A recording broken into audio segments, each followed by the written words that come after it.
Lah, kini mandangan lagu alah. Makan alah loh. Ya. Kini alai buat. Betul cabi abang Pet. Patang kan ambo ke patang ayi ya. Ya. Jadi pas ambo ke patang ayi yo, tampak ada ambo anak mancik jamaknya motota. Aku cerita baru lah kah? Cerita baru kok. Cerita baru. Jadi pas motota tu ambo sibuk kan dulu. Nyotan ya. Tak tahu yang kunjian kayak dan tu dah ruah. Ya. Bodangan. Jadi pas nyomotota ko lalulah kai lawa dateh anak mancik jamak mancik ko. Kali lawa dah teh. Nampak ada anak mancik. Nampak ada anak jamai. Awak kurang ngerti ya. Anak mancik semua mak mancik ke mota. Iya. Nya mota di mah. Iya, nya mota di Tapi batang air. Tapi batang air. Sesudah tu lalu kali lawa dia teh kapal. Lalu kali lawa. Jadi jadi dah. Batanyo lah anak mancik ko kama mancik. Bah kecilnya beranya. Jadi betul. Mak.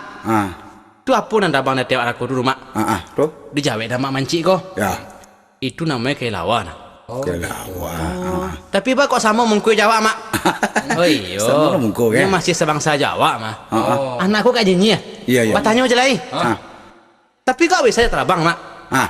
Oh iya dulunya waktu kuliah ambil jurusan penerbangan kecil. Makanya bisa terabang. Jadi mancik udah kuliah dah. Iya nanya dah kuliah dah. Mancik udah kuliah. Tapi kadang-kadang mai ibu jadi mancik ko. Badu. Ibu benar jadi mancik. Bok ibu. Nyo dak mengah-mengah dah. Tapi di poster-poster banyak terpampang. Awas tikus-tikus kantor. Iya. Awas tikus-tikus berdasi. Sementara nya tak pernah ke dasi. Tak pernah ke berdasi mancik ko dah. Tak kerja kan tua. Tak pernah nyo mau biar apa-apa dah. Tapi nyo sia kena kambing hitam. Ini jadi korban. Sangat enggak adil. Tak adil. Sementara nya mancik. Ini mancik. Kenapa nya di kambing hitam kan? Kenapa nya nak dimancik hitam kan? Iya kan itulah. Kayaknya mancik.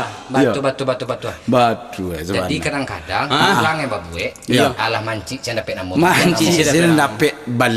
Iya. Akan itu dua nak mangan. Jadi intinya kita tidak sama-sama mengerti tentang koruptor koko politik. Betul kata tu mana kita. Jadi kuncinya bodeko. Pilihlah pemimpin yang bertanggung jawab, jujur, adil, mawadah, sakinah. Itu kok mana? Itu udah nikah. Surang untuk mengerti politik saya mah. Elok kita dengar lagu kalian. Aku kita dengar lagu sih lah. Lagu sih lah. Karena kita udah mengerti politik. Aja lagu lah. Iya.